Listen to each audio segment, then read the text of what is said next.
Love is often described as the most powerful force in the world. It is the subject of countless songs, movies, and stories. Most people spend their lives searching for it, dreaming of the day they will find someone who truly cares for them. But what if, when love finally arrives, it feels overwhelming? Even terrifying. What if, instead of embracing it, some people find themselves running away?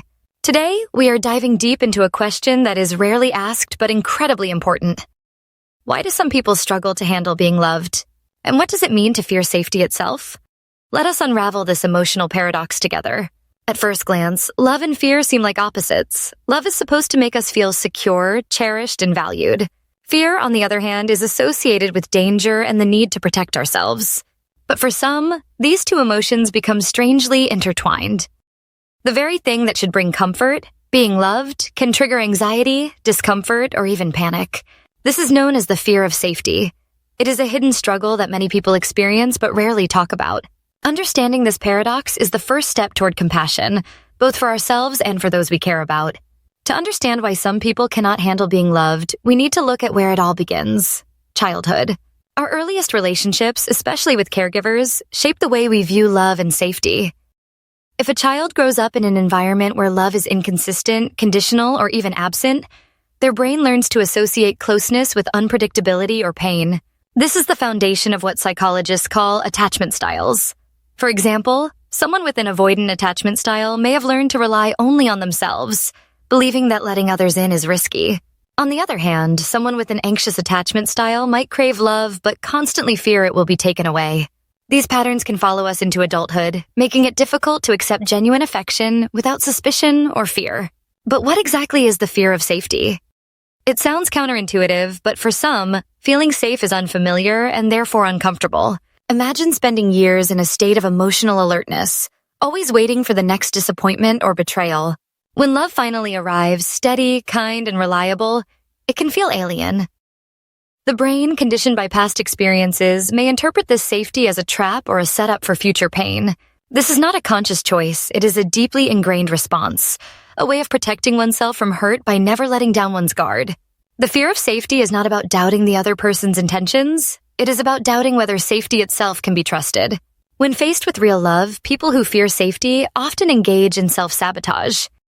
This can take many forms: picking fights over small issues, withdrawing emotionally, or even ending relationships that seem too good to be true. These behaviors are not about wanting to be alone or unloved. Instead, they are defense mechanisms, ways to regain a sense of control when vulnerability feels overwhelming. The subconscious mind believes it is safer to push love away than to risk being hurt again. Unfortunately, this creates a cycle where the very thing a person longs for, connection, is kept just out of reach. Consider the story of Maya, who grew up in a household where affection was rare and criticism was constant. As an adult, she found herself in a relationship with someone who genuinely cared for her. Instead of feeling happy, she felt anxious and restless. She questioned her partner's motives, doubted her own worth, and eventually pulled away. Or think about Alex, who always ended relationships as soon as they became serious. He told himself he was just not ready.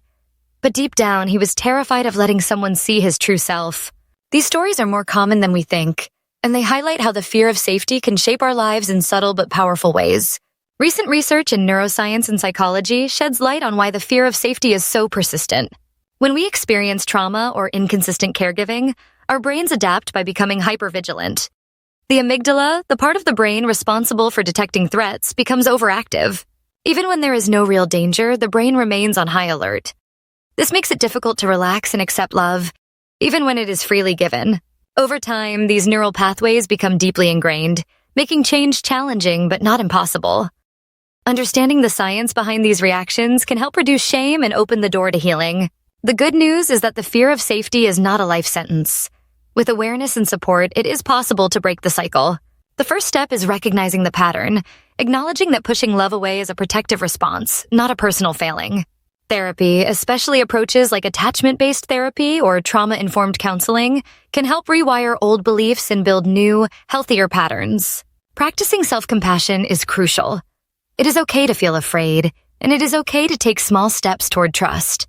Building safe relationships where vulnerability is met with kindness can gradually teach the brain that love does not have to hurt. The fear of safety is a hidden struggle, but it does not have to define anyone's life. By understanding its roots and learning new ways to connect, it is possible to experience the love and security everyone deserves. If this message resonates, remember that change is possible, no matter how deep the old wounds may be. For more insights on breaking through emotional barriers and building a life filled with genuine connection, do not forget to like, share, and subscribe to the VL Breaker channel. Together, we can break the cycle and discover the true meaning of love and safety.